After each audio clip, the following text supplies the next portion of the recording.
Hello Jharkhand, welcome to LEG. आज के इस क्लास में डिस्कस करूंगा कंप्यूटर से रिलेटेड क्वेश्चंस, जिसका यह पार्ट नंबर 57 रहेगा। आज के क्लास में क्वेश्चन रहेगा आपसे, क्रोम ब्राउजर में अगर डाउनलोड विंडो को ओपन करना है तो उसके लिए शॉर्टकट की क्या है? Alt+J, Ctrl+D, Alt+D या फिर Ctrl+J। इस क्वेश्चन का आंसर आप लोग जरूर कीजिएगा। वीडियो आपको 8 बजे मिलता है तो प्रीमियर लाइव ज्वाइन कर लिया कीजिए। पीडीएफ सारा पार्ट का 57 पार्ट में अब तक ले चुका हूं, सबका पीडीएफ टेलीग्राम पे प्रोवाइड कर चुका हूं, उसका लिंक आपको डिस्क्रिप्शन बॉक्स में मिल जाएगा। 20 क्वेश्चन पूछा जाएगा सीजीएल के एग्जाम में पेपर 3 में। आइए क्लास को स्टार्ट करते हैं। वीडियो को लाइक करके शेयर आप लोग जरूर कर दें और क्लास को ध्यान से सुने। Let's gear up. पहला क्वेश्चन है, बढ़ती भंडारण क्षमता के अनुसार भंडारण माध्यम यानी कि स्टोरेज मीडिया का सही क्रम क्या है? कुछ जो है स्टोरेज जो है डिवाइस यहाँ पे दिया गया है, उसको आपको कम से ज़्यादा कैपेसिटी के अनुसार जो है अरेंज करना है। तो 4 है, एचबीडी है, सीडी है, डीवीडी है, ब्लूरे है। तो आइए देख लेते हैं। तो सबसे कम जो होता है स्टोरेज कैपेसिटी वह सीडी का होता है। पहले जब सीडी चलता था तो एक मूवी के लिए लगभग 2-3 कैसेट्स आते थे, जो सीडी आता था 2 या 3 कैसेट। उसके बाद डीवीडी आया, तो डीवीडी में एक ही कैसेट में जो है आपको 2 से 3 मूवी जैसे हो जाता था।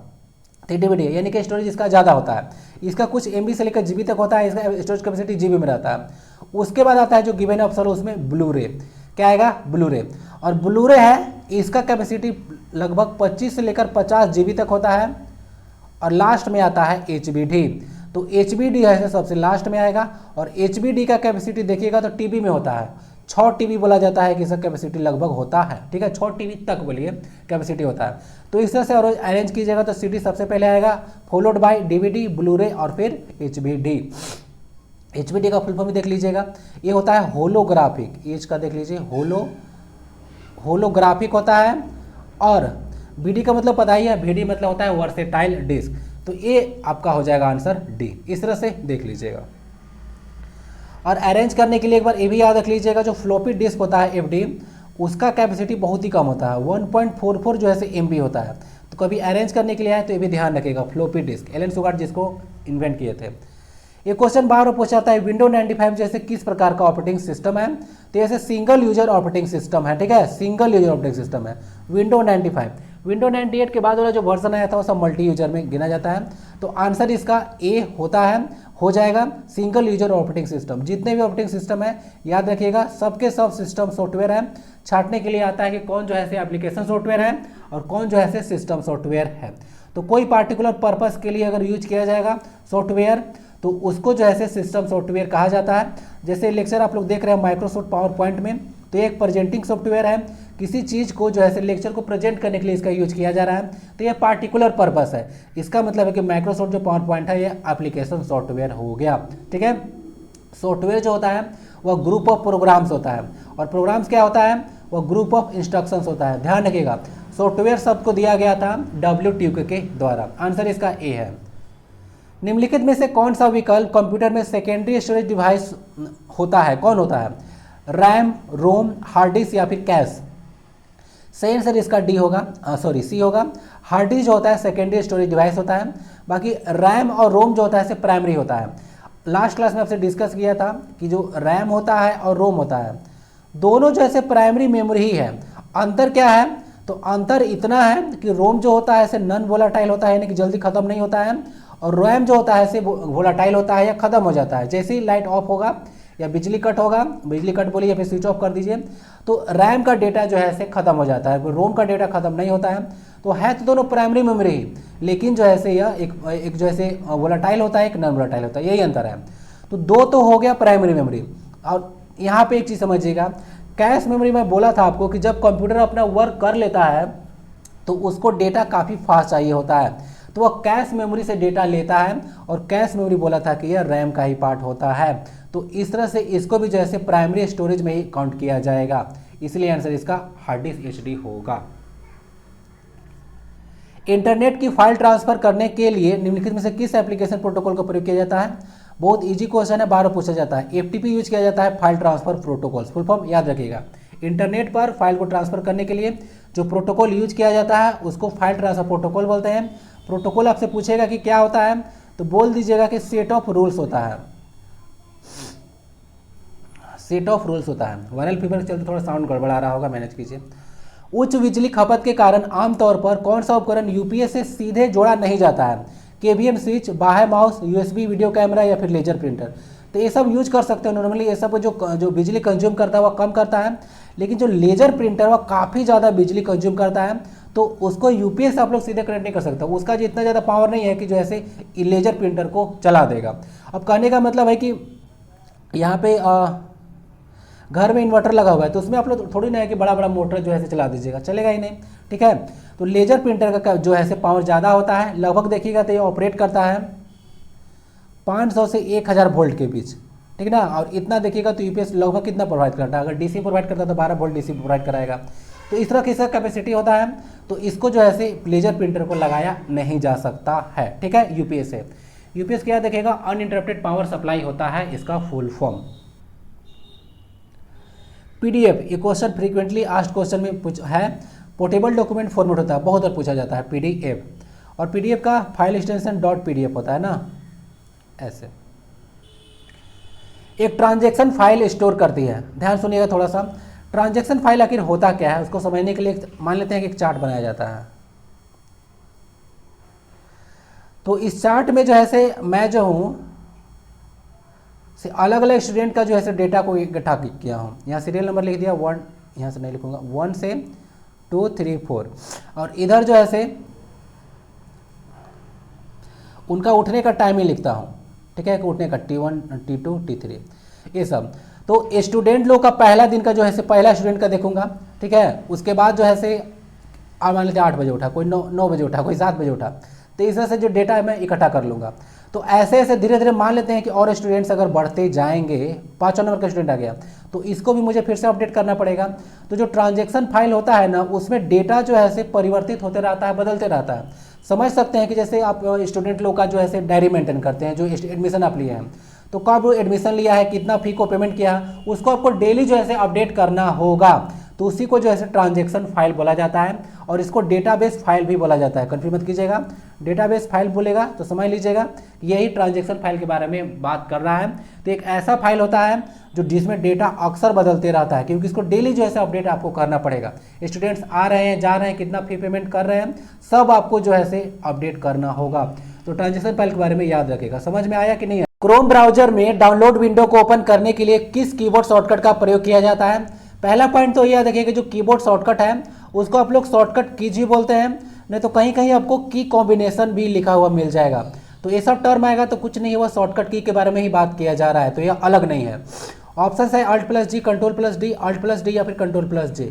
सही आंसर इसका डी होगा। इसके लिए Ctrl+J यूज किया जाता है। जैसे कि मान लेते हैं कि आप लोग क्रोम ब्राउजर पे किसी विंडो को ओपन करके रखे हैं, तो यहाँ पे अगर कोई फाइल डाउनलोड हो रहा होगा तो छोटा सा ऐसे दिखता है यहाँ पे अगर डाउनलोड हो रहा होगा तो, लेकिन पूरा आपको डिटेल देखना है कि कितना मेरा डाउनलोड हुआ, कौन कौन पहले डाउनलोड करके रख चुके हैं। तो वो जो डाउनलोड विंडो है ना, वो आपको Ctrl+J प्रेस करने पर दिखेगा, तो प्रेस करके आप लोग जरूर देखिएगा। Ctrl+D क्या होता है? तो Ctrl+D जो होता है इसे बुकमार्क करने के लिए यूज किया जाता है। जिनको पता नहीं है कि बुकमार्क क्या होता है, लास्ट क्लास देख लीजिएगा। लास्ट क्लास ऐसा है दोस्तों, पहले वाला पार्ट में डिस्कस किया होगा, याद नहीं है एक्चुअली में, क्योंकि कंप्यूटर का लेक्चर आजकल फ्रीक्वेंटली आ रहा है जल्दी जल्दी। Alt+D क्या होता है? तो जैसे आप लोग जो एड्रेस बार होता है उसमें जो URL होता है, तो उसको सेलेक्ट करने के लिए Alt+D का प्रयोग किया जाता है। कोई दिक्कत नहीं होना चाहिए। क्रोम ब्राउजर के बारे में याद रखिएगा, यह गूगल का है ना, 2008 में इसको लॉन्च किया गया था क्रोम को, ठीक है, गूगल को नहीं। गूगल को 1998 में सर्जी ब्रिन और लैरी पेज के द्वारा इसको बोलिए कि गूगल को फाउंड किया गया था कंपनी को। उपयोगिता यानी कि यूजर और सिस्टम प्रोसेस निर्मित करना ऑपरेटिंग सिस्टम के किस प्रबंधन कार्य का भाग होता है? तो ये सब ना प्रोसेस मैनेजमेंट का कार्य होता है। किसका? प्रोसेस, जो सिस्टम प्रोसेस होता है वो सब प्रोसेस मैनेजमेंट का कार्य होता है, ये सब ध्यान रखिएगा।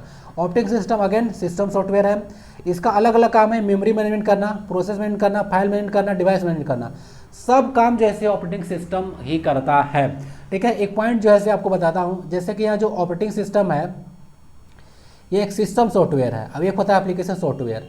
तो ये जो सिस्टम सॉफ्टवेयर है ना काफ़ी जरूरी होता है, बिना सिस्टम सॉफ्टवेयर के एप्लीकेशन सॉफ्टवेयर नहीं चलेगा।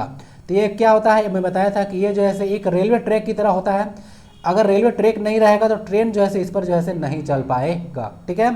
प्रोसेस मैनेजमेंट, इसको ध्यान रखिएगा। MS वर्ड में बहुविध शब्दों, लाइनों या पैराग्राफ का चयन कौन सी कुंजी का प्रयोग करके किया जाता है?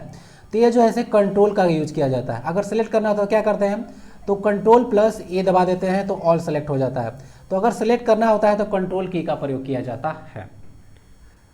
फंक्शन की जो A5 है ये जो है स्लाइड शो के लिए यूज किया जाता है। एक नेटवर्क सिक्योरिटी सिस्टम जो कि नेटवर्क संसाधनों की सुरक्षा एप्लीकेशन लेयर पर मैसेजेस की फिल्टरिंग द्वारा करता है, वह क्या है। देखिए मैसेज कौन आपके पास आना चाहिए या फिर कौन नहीं आना चाहिए, उसको फिल्टर करके एप्लीकेशन लेयर पर जो है जो सिक्योरिटी प्रोवाइड कराता है उसको प्रॉक्सी फायरवॉल बोलते हैं। तो फायरवॉल पहले भी डिस्कस कर चुका हूँ। एक जो है आपको प्राइवेट जो है नेटवर्क प्रोवाइड करा देता है, ठीक है, VPN प्रोवाइड कराता है, वर्चुअल प्राइवेट नेटवर्क आपको प्रोवाइड कराता है, बाहरी दुनिया से आपको अलग कर देता है, ठीक है। तो प्रॉक्सी फायरवॉल इसका आंसर हो जाएगा। MS एक्सेस में डेटाबेस में अगर पासवर्ड आपको करना है तो कैसे कीजिएगा, तो इसका सही जो होगा तरीका, सबसे पहले टूल्स में जाना है, उसका सिक्योरिटी में, उसके बाद सेट डेटाबेस पासवर्ड, ये इसका सही तरीका होगा। यानी स्टेप्स आप लोग बोल सकते हैं कि पहले टूल्स में जाना है, फिर सिक्योरिटी में, उसके बाद सेट डेटाबेस पासवर्ड। आंसर इसका बी है। एक डैश लिखा हुआ, एक डैश उच्च बैंडविड्थ वीडियो सिग्नल के प्रारूप को कम गुणवत्ता वाले संकीर्ण बैंडविड्थ सिग्नल में बदल देता है। कौन है, कहने का मतलब हाई बैंडविड्थ वीडियो सिग्नल है, ठीक है, उसका फॉर्मेट है, तो उसको कम लो क्वालिटी का एक बोल सकते हैं कि नैरो बैंडविड्थ में कन्वर्ट करेगा, तो वह ट्रांसलेटर करता है, ठीक है, क्या करेगा, ट्रांसलेटर इसको कर देगा। तीनों के बारे में अच्छे से पता रखिएगा, जो कंपाइलर है सो, इंटरप्रेटर है सो, ठीक है, और असेंबलर है सो, सब तीनों को अच्छे से देख लीजिएगा, ये सब क्या क्या ट्रांसलेट करता है पहले जो है मैं बता चुका हूँ, तो ट्रांसलेटर को याद रखिएगा। नेक्स्ट है, निम्नलिखित में से किस प्रकार के प्रिंटर में प्रिंटिंग रिबन काम आती है, तो प्रिंटिंग रिबन लगाया जाता है डॉट मैट्रिक्स प्रिंटर में। प्रिंटर आउटपुट डिवाइस है। 1 मेगाबाइट कितने बाइट के बराबर होता है, तो 2 के पावर 10 जो है बाइट होता है, यानी कि 224 MB है ना, KB हो जाएगा, ठीक है, 224 किलो बाइट। 224 कैसे होगा, 2 के पावर 10 अगर देखिएगा, 2 के पावर 5 तो याद होगा ना 32 आता है, और 32 गुना 32 कीजिएगा तो कितना आता है, 32 का स्क्वायर 224 आता है, तो इसका कर लीजिएगा 2 के पावर 5 मल्टीप्लाई पावर ऐड होता है, आंसर इसका ये हो जाएगा। TXT किसका फाइल एक्सटेंशन है, बहुत ईजी है, ये जो है टेक्स्ट फाइल का होता है, ठीक है, .txt आपको देखिएगा तो समझिएगा वो कहीं पे कोई चीज़ लिखा हुआ है, टेक्स्ट फाइल है, आंसर इसका ये है, बहुत ईजी है। यूनिफॉर्म रिसोर्स लोकेटर निम्नलिखित में से किसका एक संदर्भ है, किसके बारे में बात करता है यूनिफॉर्म रिसोर्स लोकेटर, तो ये जो है एक वेब रिसोर्स है जो कि उसका कंप्यूटर नेटवर्क पर स्थान व उस तक पहुंचने के लिए तंत्र उल्लिखित करता है। सिंपल सा कहानी है, किसी एक वेब पेज या फिर बोलिए, हाँ वेब पेज बोलिए, या किसी एक वेबसाइट का एड्रेस होता है URL। अगर URL मैं आपको देता हूँ, जैसे आप लोग देखे होंगे चैनल का URL आपको अवेलेबल रहता है, वीडियो का URL आपको टेलीग्राम प्रोवाइड कराया जाता है, तो उस पर जैसे ही क्लिक करते हैं सीधे सीधे यूट्यूब पर आप लोग पहुंच जाते हैं, तो वही URL होता है, वेब रिसोर्स का एक एड्रेस होता है, वेब रिसोर्स होता है सॉरी, तो किसी एक चीज़ का जो है एड्रेस होता है, वहाँ पर जैसे डायरेक्ट आप लोग मूव कर जाएंगे अगर उस पर क्लिक करते हैं, तो ये होता है, बहुत ईजी है, URL uniform resource locator. Email server के मध्य कौन सा प्रोटोकॉल कार्य करता है, तो यहाँ पे SMTP यूज होता है, बार बार आपको डिस्कस कर चुका हूँ।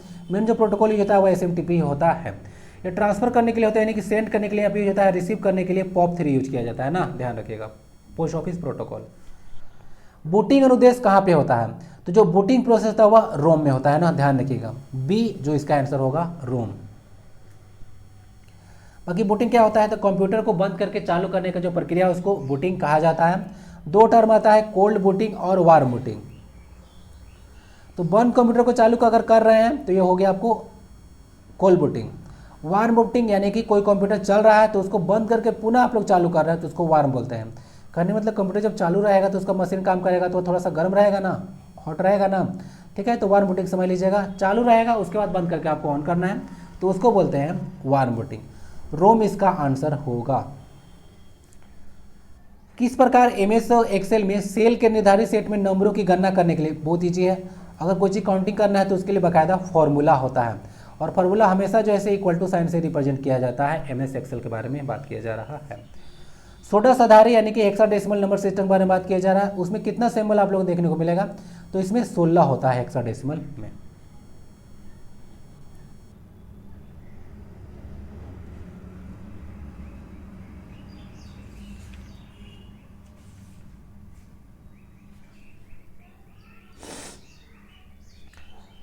निम्नलिखित में से किस कुंजी का इस्तेमाल एक वर्ड या लाइन को डिलीट करने के लिए किया जाता है? तो बैक स्पेस है, इसको ध्यान रखिएगा, बहुत काम होता है बैक स्पेस का। तो बैक स्पेस का यूज करके एक वर्ड लाइन को डिलीट कर सकते हैं। ड्राइंग, फोटोग्राफ्स, मूवीज और सिमुलेशन, ये सब किसके श्रेणी में आते हैं? तो सब ग्राफिक्स के एग्जाम्पल है ना, ध्यान रखिएगा। ड्राइंग्स, फोटोग्राफ्स, मूवीज, सिमुलेशन सब ग्राफिक्स के अंतर्गत काउंट किए जाते हैं। कौन आउटपुट डिवाइस नहीं पूछा गया है? तो ओसीआर नहीं होता है।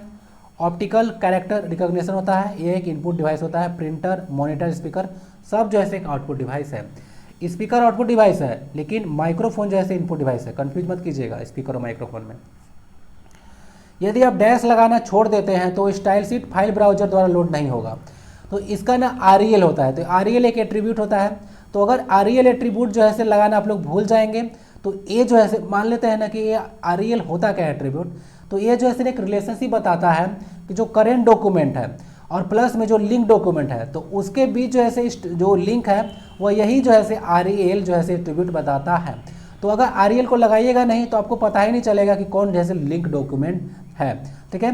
तो स्टाइल शीट फाइल ब्राउजर है उसके द्वारा ये लोड ही नहीं किया जाएगा। तो रेल एट्रीब्यूट को ध्यान रखें।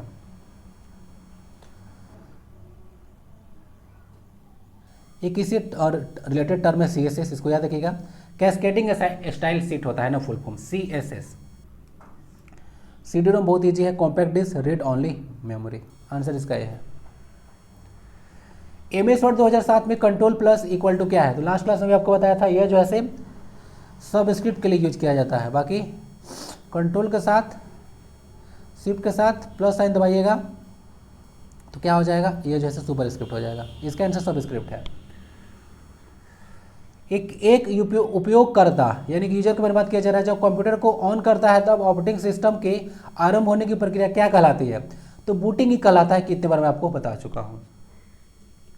अब बूटिंग जब होता है तो उसको ध्यान रखिएगा, उसका बेसिक इनपुट आउटपुट सिस्टम काम करता है वहाँ पे ना, और वहाँ पे पोस्ट होता है पावर ऑन सेल्फ टेस्ट। अगर ऑपरेटिंग सिस्टम में कुछ गड़बड़ होगा तो कंप्यूटर अपने आप को बूट नहीं कर पाएगा, ये चीज़ ध्यान रखिएगा। ईमेल द्वारा भेजे गए अवांछित संदेशों को क्या कहा जाता है? तो इसको स्पैम बोला जाता है। इसके लिए बाकायदा एक फोल्डर भी होता है ईमेल में, आपको बहुत बार दिखा चुका हूँ डायग्राम बना के, डायग्राम लगा के स्पैम फोल्डर होता है।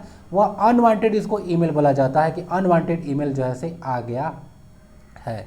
और इसमें जनरली जो है कॉमर्शियल साइट से आपको आएगा एडवर्टाइजमेंट या फिर अदर चीज़ आपको मिलेगा, तो सब स्पैम में चला जाता है। MS एक्सेल में वह सिंगल स्प्रेडशीट जिसमें पंक्ति तथा स्तंभों द्वारा आयोजित सेल होती है क्या कहलाती है?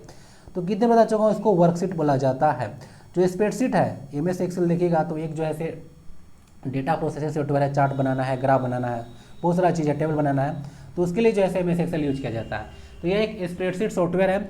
तो उसका एक जो है फाइल जो मतलब एक जो सीट होता है उसको वर्कशीट बोला जाता है, और बहुत सारा जो ग्रुप ऑफ वर्कशीट बोलिएगा तो उसको वर्कबुक बोला जाता है, ठीक है। चलिए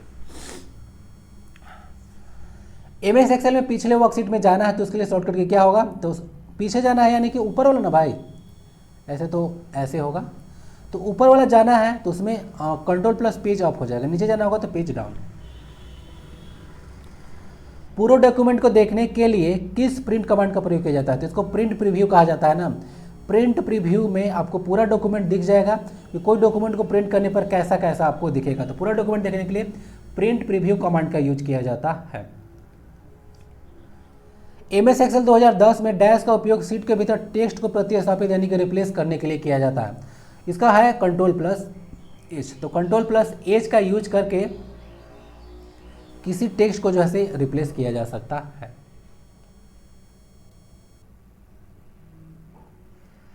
सफारी एक वेब ब्राउजिंग सॉफ्टवेयर है जिसे डैश के द्वारा विकसित किया गया है। तो सफारी एप्पल का है। सफारी क्या है?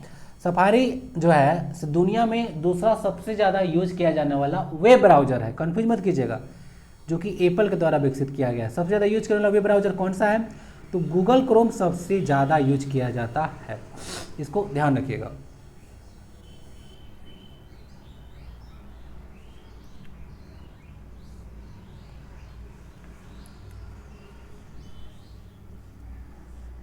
MS एक्सेल 2010 में डैश फंक्शन की का उपयोग सेल को एडिट करने के लिए किया जाता है। तो इसके लिए F2 यूज किया जाता है। एडिट करना है तो F2 आपको लगाना पड़ेगा। तो आज के क्लास में इतना ही, मिलते हैं फिर अगले क्लास में। PDF डाउनलोड कर लीजिएगा, प्रॉपर रिवीजन आप लोग करते रहिए। वीडियो को लाइक करके शेयर करना मत भूलिएगा। वंदे भारतम, जय हिंद।